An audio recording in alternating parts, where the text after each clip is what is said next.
બધા જ મિત્રોનો કોમન ક્વેશ્ચન હોય છે કે સાહેબ મારું વજન ઘટી જાય પછી વધી નહીં જાય ને.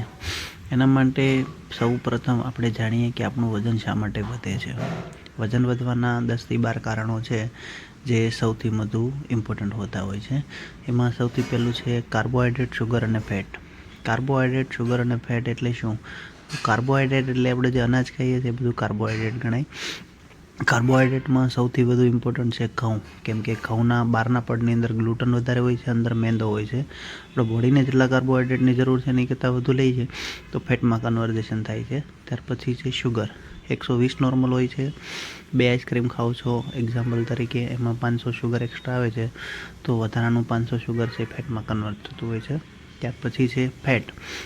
એમાં ઘી, તેલ, ચીઝ, બટર, પનીર, માખણ, ડીપ ફ્રાય કરેલી કોઈ પણ વસ્તુ કે જેમાં ટ્રાન્સ ફેટ વધારે હોય એ બધી વસ્તુ ડાયરેક્ટ ફેટમાં કન્વર્ટ થતી હોય છે. તો કાર્બોહાઈડ્રેટ, શુગર અને ફેટ વધારે પડતા લેવાથી આપણા બોડીની અંદર વેઇટ ગેઇન થતું હોય છે. નોર્મલી એવું કહેવાય કે આપણે 500થી 700 કેલરી એક ટાઈમે જમીએ તો 3 ટાઈમનું 1500થી 2000-2100 કેલરી જતી હોય છે. તો આટલી કેલરી હારે ક્યારે વેઇટ લોસ થાય નહીં. એટલે હું જે ડાયટ આપતો હોઉં છું તે 500થી 700 કેલરીનું હોય છે, પ્લસ એની અંદર બધા ન્યુટ્રિશન જેવા કે vitamin B12, D3, calcium, iron, omega 3, protein હોય છે, જેનાથી ન્યુટ્રિશન ડેફિશિયન્સી થતી નથી અને વેઇટ લોસ થાય છે. વેઇટ લોસ 4 પદ્ધતિથી થતું હોય છે: વોટર લોસ, મસલ માસ, બોન ડેન્સિટી અને ફેટ લોસ. અમે જે મેથડથી કરાવીએ છીએ એમાં ફેટ ઓક્સિડેશન થતું હોય છે, એટલે બોડીને કોઈ નુકસાન નથી થતું અને ફેટ ઓક્સિડેશનમાં ખાલી ફેટ જ તે શરીરમાંથી બહાર આવતી હોય છે. તો એ નુકસાન કે સાઈડ ઇફેક્ટ વગરની પદ્ધતિથી કરવાથી સૌથી સારો ફાયદો થાય છે, જેને અમે બોડી ડિટોક્સિફિકેશન કહીએ છીએ. ત્યાર પછી બીજું કારણ છે વજન વધવાનું, જેની અંદર રાત્રે સાંજે 8 વાગ્યા પછી ઓવર ઇટિંગ થતું હોય, જેની અંદર આપણે ખમણ, ઢોકળા, ભજીયા, બટેકા, વડાપાવ, ચીઝ, પાણીપુરી જે high calorie, carbohydrate, sugar, fat જતું હોય છે. 8 વાગ્યા પછી વધારે ખોરાક લેવાથી વજન વધવાનું સૌથી ઇમ્પોર્ટન્ટ કારણ છે આપણા સ્ટમકની અંદર પાચક રસ ભળતા હોય છે, જે લીવર, પેનક્રિયાસ, પકવાશયમાંથી આવતા હોય છે. ટ્રિપ્સિન, કાઇમોટ્રિપ્સિન, કોલેસિસ્ટોકાઇનેઝ, લાઇપેઝ, એમાઇલેઝ તે પાચક રસ હોય છે. પણ સાંજે 8 વાગ્યા પછી આ પાચક રસ જનરલી આપણા બોડીની અંદર ઓછા બનતા હોય છે. તો ઓછા બનવાને લીધે ત્યારે આપણે હાઈ કેલરી ખોરાક લઈએ છીએ તો પાચન થતું નથી. જે આંતરની અંદર નીચે આવે છે ત્યારે સડે છે અને એની અંદર ખરાબ બેક્ટેરિયા બને છે, અને આખરે પાચન ન થવાને લીધે આ ખોરાકમાંથી ફેટમાં કન્વર્ઝેશન વધારે થતું હોય છે. તો સુરતમાં અને બોમ્બે ફૂડી સિટી હોવાથી 8 વાગ્યા પછી વધારે પડતું ખોરાક લેવાને લીધે 10માંથી 9 જણાનું વેઇટ ગેઇનનું રીઝન આ હોય છે. ત્યાર પછી છે ઓવર ઇટિંગ. આપણું સ્ટમક અને ઇન્ટેસ્ટાઇનની મૂવમેન્ટ થતી હોય છે. સ્ટમકની મૂવમેન્ટ સ્લોલી થાય, ઇન્ટેસ્ટાઇનની મૂવમેન્ટ ફાસ્ટ થતી હોય છે. પણ 4 રોટલીની કેપેસિટી હોય અને આપણે 6 રોટલી લઈએ તો સ્ટમકની મેક્સિમમ કેપેસિટી ફૂલી જાય છે, તો એની અંદર મૂવમેન્ટ ઘટી જાય છે. એટલે જે ખોરાકનું પાચન થવું જોઈએ તે થતું નથી અને ખોરાક નીચે આવે છે ઇન્ટેસ્ટાઇનમાં ને સડે છે, જેના લીધે સ્લો મેટાબોલિઝમના ઇસ્યુ પણ થતા હોય છે. તમે એવું સાંભળ્યું છે કે હું 2 રોટલી ખાઉં છું તો પણ વજન વધે છે, કેમ કે લાંબો સમય સ્લો મેટાબોલિઝમ થઈ જવાને લીધે આપણા શરીરની અંદર સ્ટમકમાં જે ખોરાક આવે છે એનું પાચન નથી થતું અને ફેટમાં કન્વર્ઝેશન થતું હોય છે. સૌથી વધુ સ્લો મેટાબોલિઝમના ઇસ્યુ છે થાઇરોઇડના કેસમાં થતા હોય છે, એટલે થાઇરોઇડના કેસમાં વજન ઘટાડવું એ ચેલેન્જિંગ છે. ત્યાર પછી છે ત્રીજું કારણ ઓવર ઇટિંગ. ઓવર ઇટિંગ થવાને લીધે આ મેં તમને સમજાવ્યું એ તકલીફ પડતી હોય છે. ત્યાર પછી છે ઓછી ઊંઘ. ઓછી ઊંઘ લેવાને લીધે અથવા લેટ નાઇટ ઉજાગરા થવાને લીધે અંધારામાં આપણા બોડીમાં 4-5 હોર્મોન છે જે રિલીઝ થતા હોય છે, જે ઓછા રિલીઝ થવાને લીધે કોર્ટિઝોલનું લેવલ વધે છે.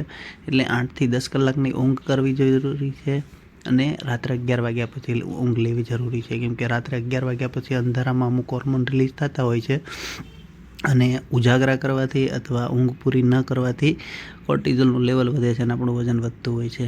ત્યાર પછી સ્ટ્રેસ, ટેન્શન, ઉપાધિ, ટોક્સિક નેચર, ચીડિયાપણું, આ બધું પણ વેઇટ ગેઇનનું કારણ અલ્ટિમેટલી ડાયરેક્ટલી ઇનડાયરેક્ટલી હોય છે, કેમ કે આવા સ્વભાવ અને આવા સ્ટ્રેસ, ટેન્શનને લીધે આપણા બોડીની અંદર કોર્ટિઝોલનું લેવલ વધતું હોય છે. ત્યાર પછી અમુક દવાઓને લીધે વજન વધે છે. ધારો કે સ્ટીરોઇડ લેતા હોય, હોર્મોનની ગોળી લેતા હોય, ગર્ભ નિરોધક ગોળી લેવાતી હોય, ભૂખ લાગવાની દવા લેવાતી હોય, મગજની દવા, ઊંઘની દવા, આ બધી દવાઓની સાઈડ ઇફેક્ટને લીધે વજન વધતું હોય. ત્યાર પછી ફિઝિકલ એક્ટિવિટી.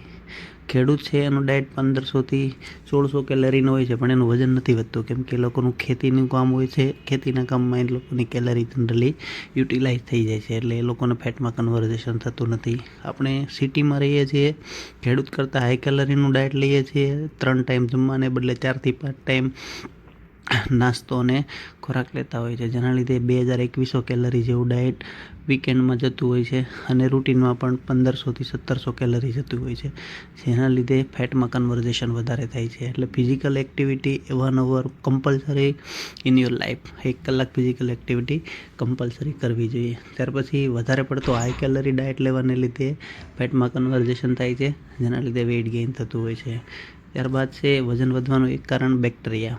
જે ખોરાકનું પાચન નથી થતું એ આંતરડાની અંદર આવે છે અને સડે છે, જેના લીધે આપણા બોડીની અંદર સીરમ એમોનિયાનું લેવલ વધતું હોય છે, જેને આપણે ગુજરાતીમાં ગેસ કહેતા હોઈએ છીએ. ઘણાને જમ્યા પછી ગેસ અને ખાટા ઓડકાર આવતા હોય છે.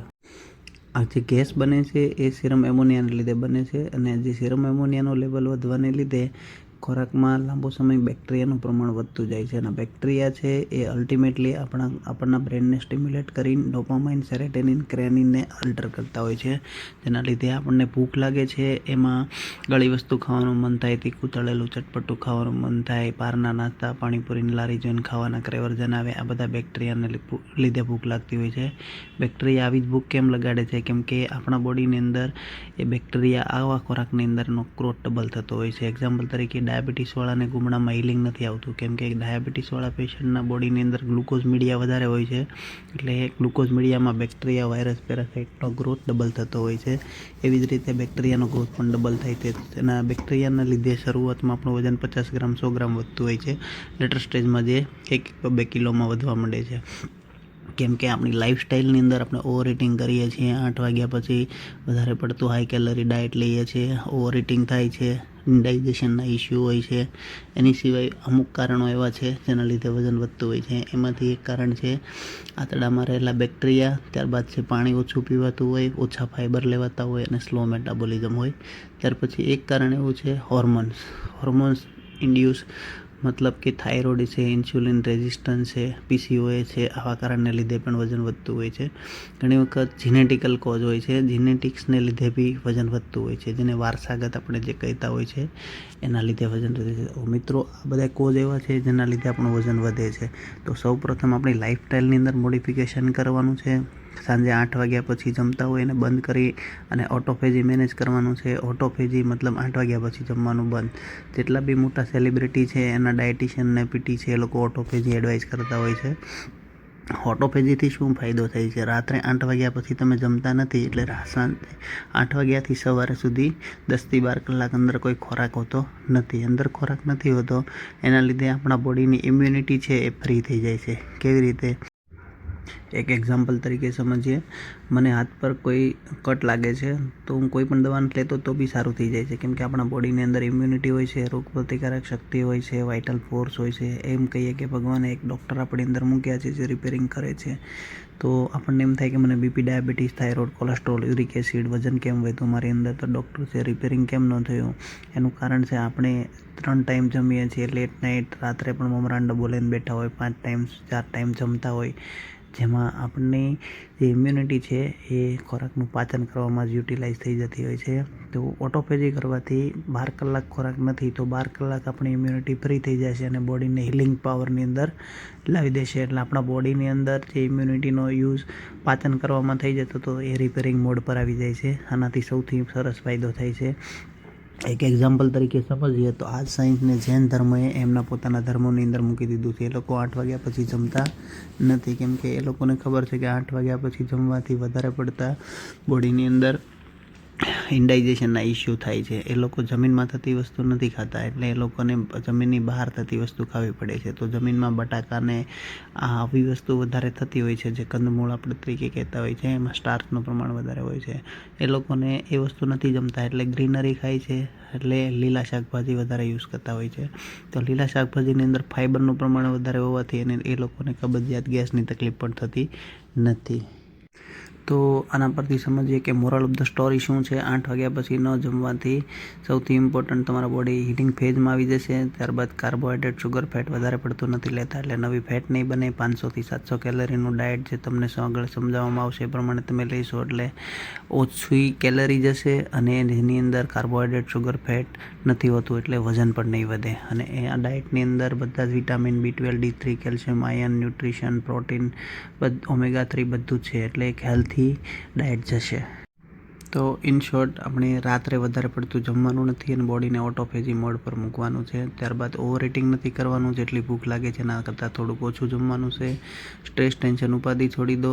રાત્રે 8 વાગ્યા પછી 8થી 10 કલાકની ઊંઘ લો, અને રાત્રે 11 વાગ્યા પછીની ઊંઘ સૌથી સારી ગણાતી હોય છે. તો 8થી 10 કલાકની ઊંઘ પૂરી કરો.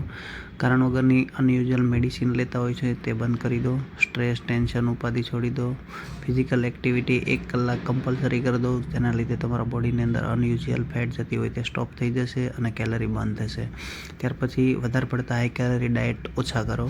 આંતરડાની અંદર રહેલા બેક્ટેરિયાને ક્લીન કરવા માટે ગરમ પાણીનો 1 ગ્લાસ સવાર સાંજ લેવો જોઈએ, જેનાથી મેટાબોલિઝમ પણ સુધરે છે. અને ઠંડી વસ્તુથી મેટાબોલિઝમ, આંતરડાની મૂવમેન્ટ સ્લો થતી હોય છે, તો ફ્રીજની વસ્તુ ઓછી બને એટલી લેવાનું રાખો. પાણી વધારે પીવો. ફાઇબરવાળો ગ્રીન જ્યુસ 1 ગ્લાસ સવાર સાંજ પીવો.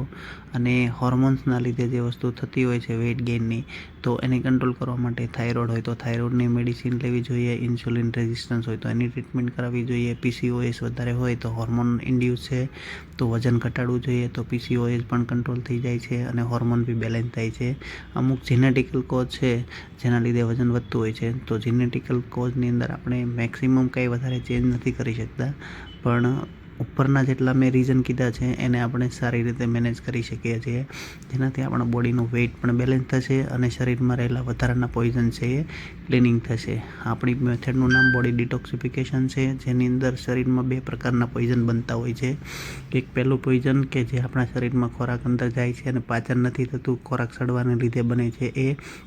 અને બીજું પોઈઝન છે જે જાણતા અજાણતા જતું હોય છે. એક્ઝામ્પલ તરીકે ખેડૂત ખેતી કરતા હોય છે અને જે શાકભાજી, ફળ, ફ્રૂટ હોય એમાં દવા છાંટતા હોય છે, તે આપણા શરીરની અંદર ડેઇલી થોડી ઘણી જતી હોય છે, પેસ્ટિસાઇડ. પછી આપણે બહારના નાસ્તા કરતા હોય એમાં કલરેશન, સેકરીનવાળી વસ્તુ જતી હોય છે, જેના લીધે આપણા બોડીની અંદર બીજા પ્રકારનું પોઈઝન બનતું હોય છે. ત્યાર પછી છે કોલ્ડ ડ્રિંક્સ પીતા હોય તો એની અંદર ફ્રુક્ટોઝ વધારે જતું હોય, શુગર વધારે જતું હોય છે. ત્યાર પછી છે ચીઝ ને માયોનીઝ. માયોનીઝને સળગાવવાથી સળગતું નથી, એ વસ્તુ આપણા બોડીની અંદર જઈને ક્યારેય ડાયજેસ્ટ થશે નહીં.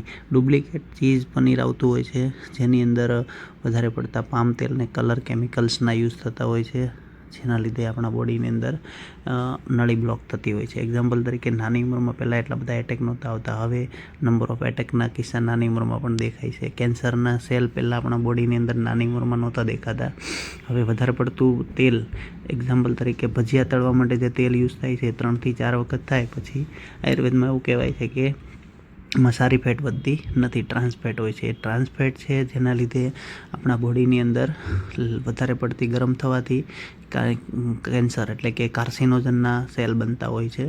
એટલે નાની ઉંમરમાં કેન્સરના સેલનું પ્રમાણ વધવાનું કારણ બહારના નાસ્તા, વધારે પડતી ડીપ ફ્રાય વસ્તુ યુઝ કરવાને લીધે થતું હોય છે. તો 2 પ્રકારના પોઈઝન આપણા શરીરમાં બને છે, જે આંતરડામાંથી બ્લડમાં જતા હોય છે અને બ્લડમાંથી પૂરા બોડીમાં ફરતા ફરતા જે જગ્યાએ લાંબો સમય અટકશે તે નુકસાન કરશે. એક્ઝામ્પલ તરીકે બ્રેઇનની વેસલ બ્લોક કરે તો પેરાલિસિસ થતું હોય છે. હૃદયની નળી બ્લોક કરે તો બ્લડ પ્રેશરની તકલીફ અથવા કાર્ડિયાક એટેક અથવા કે કાર્ડિયાક એરેસ્ટ થતું હોય છે. કિડનીની અંદર પથરીના ક્ષાર જે બતાય છે તે ક્ષાર જે પાણીની અંદરથી અથવા ખોરાકની અંદરથી અથવા બ્લડની અંદરથી કિડનીની અંદર જમા થતા હોય છે, જેમાંથી પથરી બનતી હોય છે.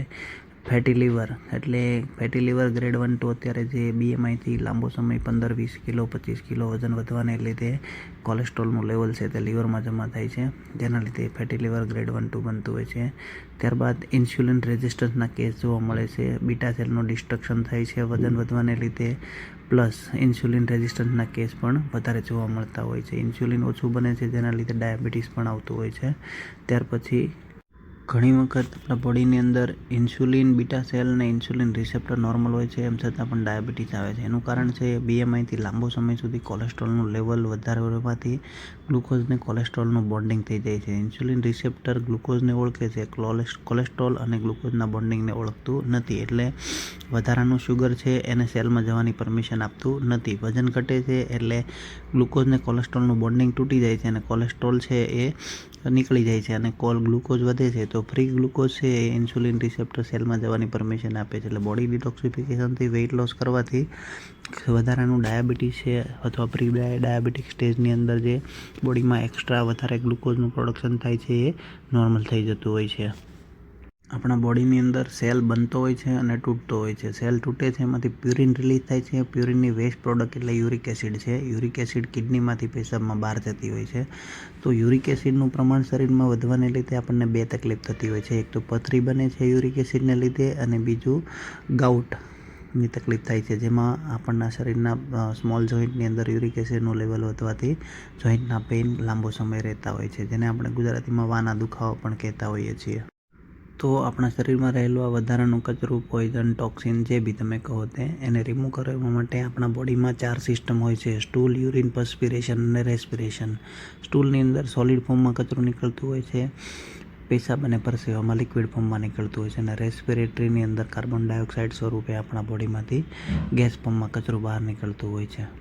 તો બોડી ડિટોક્સિફિકેશનની પદ્ધતિની અંદર સૌપ્રથમ બોડીને રિપેર કરવાનું કામ અહીંયાથી શરૂ કરવાનું હોય છે, જેની અંદર સૌપ્રથમ 3 કારણ છે: પાણી ઓછું પીવાતું હોય, ફાઇબર ઓછા લેવાતા હોય અને સ્લો મેટાબોલિઝમ. આ 3નો સુધારો પહેલાં કરવો પડે તો જ સ્લો મેટાબોલિઝમ અને ઇનડાઇજેસ્ટેડ ફૂડ પાર્ટિકલના કોન્સ્ટિપેશનના ગેસના ઇસ્યુ સોલ્વ થાય છે. તો સૌપ્રથમ 1 ગ્લાસ ગરમ પાણી સાંજે અને સવારે, રાત્રે સૂવો ત્યારે 1 ગ્લાસ પીવું અને સવારે ઉઠીને 1 ગ્લાસ ગરમ પાણી પીવું જોઈએ. ગરમ પાણીથી આંતરડાની મૂવમેન્ટ વધે છે, ઠંડા પાણીથી ઘટે છે, એટલે ફ્રીજની વસ્તુ એવોઇડ કરો. ત્યાર પછી ફાઇબર ઓછા હોવાને લીધે ગેસ, કબજિયાતના પ્રોબ્લેમ થતા હોય છે, તો 1 ગ્લાસ ગ્રીન જ્યુસ સવાર સાંજ લેવાનું છે. એ ગ્રીન જ્યુસ છે આમળા, લીલા ધાણા, પાલક, પુદીના, તુલસી, નાગરવેલ, કારેલા, કેપ્સિકમ, કોબી, દૂધી, બધી જ ગ્રીન કલરની વસ્તુઓ ચાલે તેમાંથી બનાવી શકો છો. એમાં અંદર જીરું, મીઠું, લીંબુ ફ્લેવર માટે નાખી શકો છો અને એનાથી ફાઇબરનું પ્રોડક્શન શરીરમાં સારું એવું થશે. પ્લસ આમળામાંથી વિટામિન સી, લીલા ધાણામાંથી વિટામિન એ, પાલકની અંદરથી આયર્ન, કડવો લીમડો અને કારેલાથી શરીરમાં રહેલા વર્મ્સ, પેરાસાઇટના ઇન્ફેક્શન ક્લીન થતા હોય છે. આપણા શરીરમાં જે ખોરાક સ્ટમકમાં આવે છે ત્યાંથી નાના આંતરડામાં, ત્યાંથી મોટા આંતરડામાં અને ત્યાંથી અવસારણી દ્વાર સ્વરૂપે બહાર આવતા હોય છે. આ ખોરાક છે એનું પાચન ન થવાને લીધે આપણા શરીરની અંદર સ્ટમકથી લઈને આંતરડા સુધીની અંદર ખોરાક હશે, પાણી હશે, અનયુઝ્યુઅલ બેક્ટેરિયા, વાયરસ, પેરાસાઇટ હશે, ઇનડાઇજેસ્ટેડ ફૂડ પાર્ટિકલ હશે, જેના લીધે આપણી અંદરની નળીનું સફાઈ, ક્લિનિંગ જરૂરી છે. કે એક્ઝામ્પલ તરીકે ગેંડીની પાઇપની અંદર પાણી જતું હોય છે, તો એના લીધે આપણે કાપીએ અને અંદર ચેક કરીએ તો લીલ જોવા મળતી હોય છે. ખાલી પાણી જવાથી જો અંદર લીલ જામી જતી હોય તો આપણા બોડીની અંદર પાણી સિવાય બીજું આપણા શરીરની અંદર ખોરાક હશે, બેક્ટેરિયા, વાયરસ, પેરાસાઇટ હશે, કુપિત મળ હશે, પાણી હશે, બધી વસ્તુ હોવાને લીધે એક આ પડ બની ગયું હોય છે. એનું ક્લિનિંગ જરૂરી છે. એના ક્લિનિંગ વગર ક્યારેય આપણા શરીરની અંદર એસિડિક પીએચ છે આલ્કલાઇન થાય નહીં. આલ્કલાઇન પીએચ કરવા માટે આપણે 10થી 15 ગ્લાસ પાણી લીધા હોય છે આખા દિવસનું, એક જોડે એક સાથે લઈ લેવાનું છે. પછી એને ગરમ કરીને ઠંડુ કરી દેવાનું. પછી એની અંદર આલ્કલાઇન કરવા માટેની 30 ગ્રામ દવા હું આપીશ, એમાંથી 1 ગ્રામ ડોયલીની નાખવાની. 1 ગ્રામ એટલે 1 ચમચીનો ચોથો ભાગ. એ દવા હું ત્યારે સમજાવું ત્યારે મેન્શન કરી આપીશ. ત્યાર પછી આ પાણી આલ્કલાઇન થઈ જશે, એનાથી બોડી ડિટોક્સ પણ થઈ જશે અને શરીરની એસિડિક પીએચ છે આલ્કલાઇન થઈ જશે. પ્લસ એની અંદર આંબળા, કાકડી, ગુલાબ, તજ, વરિયાળી બધી વસ્તુનો 1 પીસ નાખવાનો, 1 કલાક રહેવા દેવાનું. 1 કલાક પછી આ પાણીને ગાળી લેવાનું. પછી આખો દિવસ એક માટલું ભરીને એની અંદરથી જ્યારે પીએ ત્યારે એમાંથી પીવાનું. આનાથી પાણી આલ્કલાઇન થઈ જશે, શરીર બી આલ્કલાઇન થઈ જશે, યુરિક એસિડ બી આલ્કલાઇન પાણી પીવાથી વોશ આઉટ થઈને નીકળી જશે અને એસિડિક પીએચના જે લક્ષણો છે, મોઢામાં ચાંદા પડે, ઓળો ગેસ, ખાટા ઉટકારા, રસમસા, પગ અંદર ગેસ, વાયુ, બધી વસ્તુ બંધ થઈ જતી હોય છે. આ સિવાય છે મારી સિસ્ટમનું નામ બોડી ડિટોક્સિફિકેશન છે, જેની અંદર આપણે આપણા શરીરમાંથી વધારાનું કચરું, જે પોઈઝન મેં આગળ સમજાવ્યા, એને રિમૂવ કરવાનું હોય છે. એ આપણા શરીરમાંથી, માનવ શરીરમાંથી 4 જગ્યાએથી નીકળે: સ્ટૂલ, યુરિન, પર્સ્પિરેશન અને રેસ્પિરેશન. સ્ટૂલની અંદર સોલિડ ફોર્મમાંથી કચરું નીકળે, યુરિનની અંદર અને પેશાબની અંદર, યુરિન અને પરસેવાની અંદર લિક્વિડ ફોર્મમાં કચરો નીકળે. અને રેસ્પિરેટરી ફોર્મની અંદર જે આપણે શ્વાસોશ્વાસમાં કાર્બન ડાયોક્સાઇડ બહાર કાઢીએ છીએ એ ગેસ ફોર્મમાં કચરું બહાર નીકળતું હોય છે. આ 4 વસ્તુથી મારી ટ્રીટમેન્ટની અંદર બોડી ડિટોક્સિફિકેશન પણ થઈ જશે અને મારી દવાથી વધારાની એક્સ્ટ્રા ફેટ છે એ બી શરીરમાંથી નીકળી જશે. આનાથી વેઇટ લોસ બી થશે અને વેઇટની જોડે જોડે બોડીની અંદર રહેલા જેટલા બી રોગ છે એ બી હેડ ટુ ફૂટ નીકળી જશે. એટલે વેઇટ લોસની સાથે આપણું બોડી એકદમ નિરોગી થઈ જશે.